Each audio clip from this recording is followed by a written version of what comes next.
Welcome back to another explainer. Today, we're taking a really complex, esoteric history and bringing it right to your screen. We've got a completely fascinating mystery to unravel. We're going to dive deep into the true, ancient origins of a practice that literally millions of people do every single day. We are decoding the Nath lineage and the hidden roots of Hatha yoga. Let's get into it. So think about your morning yoga routine for a second. You unroll the mat, take a deep breath, and you stretch. But there's this massive information gap between that peaceful, kind of sanitized studio experience we all know and the intense, esoteric, and profoundly deep history that actually birthed those movements. Like, who actually invented Hatha yoga? Well, the answer lies with a fascinating ascetic sect known as the Nath yogis. To make sense of all this, here is our roadmap for the journey. We'll be hitting the origins of Hatha yoga, the 9 masters, the very specific symbols of the yogis, their underlying philosophy, and finally, the overall legacy of yoga. All right, starting right at the top with Section 1, Origins of Hatha Yoga, the Mythic Beginnings. Our story begins with Adinata, who in Hindu tradition is understood to be Shiva himself. He's the primordial lord. According to tradition, Shiva was the very first being to ever teach yoga. So what that means is every single Nath master, and honestly the entire practice of yoga as we know it, descends in spirit from this one divine, absolute origin point. But then we step out of pure myth and edge a little bit closer to actual history.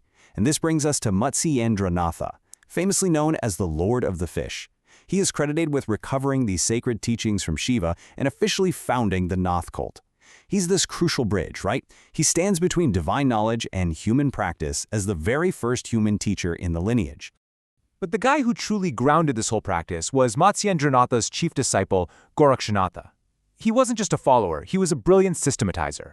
Gorakshanatha basically took these highly esoteric recovered teachings, founded the primary sect, and then actually wrote the foundational texts of early Hatha yoga.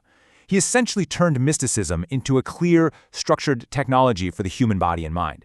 It was a total game changer. Which leads us perfectly into Section 2, the 9 Nath masters, also known as the Navnet Siddhas. So, this ancient wisdom obviously didn't stop with Gorakshanatha.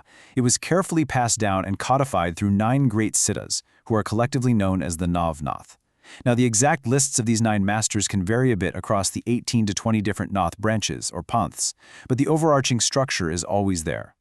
And just as a quick aside, the panth founded by Gorakshanatha, the Goraknath Panth, is still the most populous and influential one today.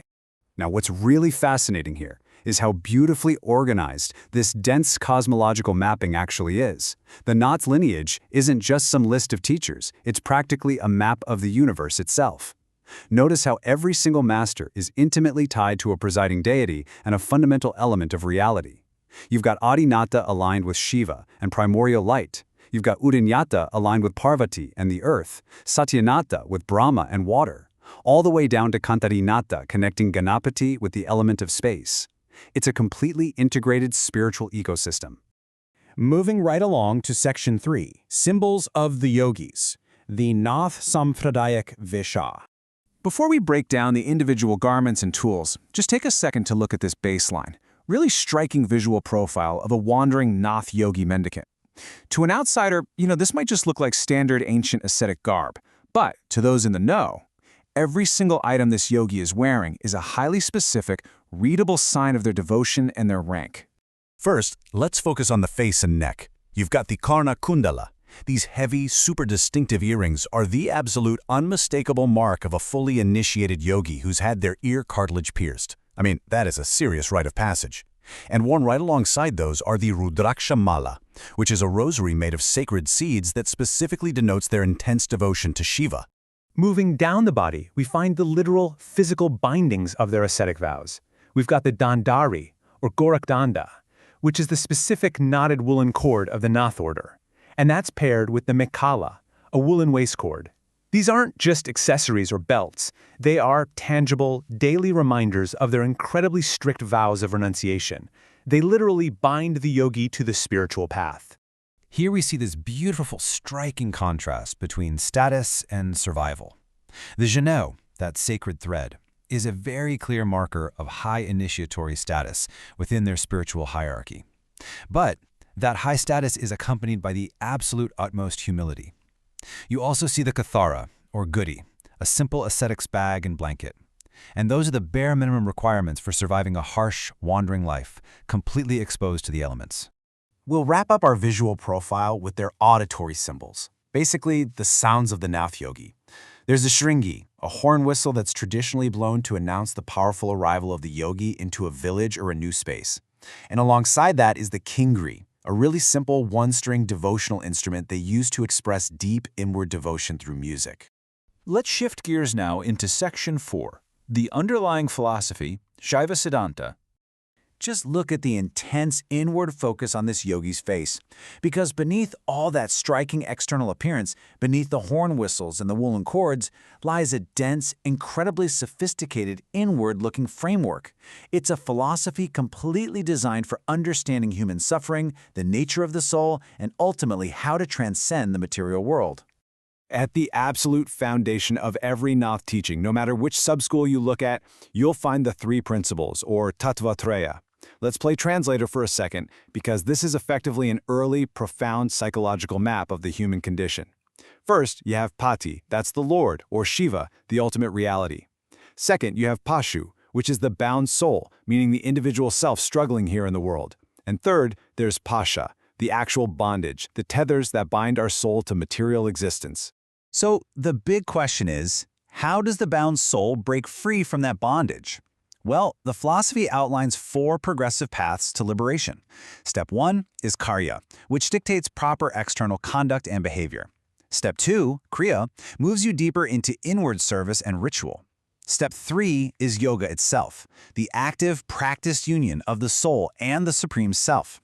And finally, the ultimate culmination is jnana, which is the pure knowledge of reality.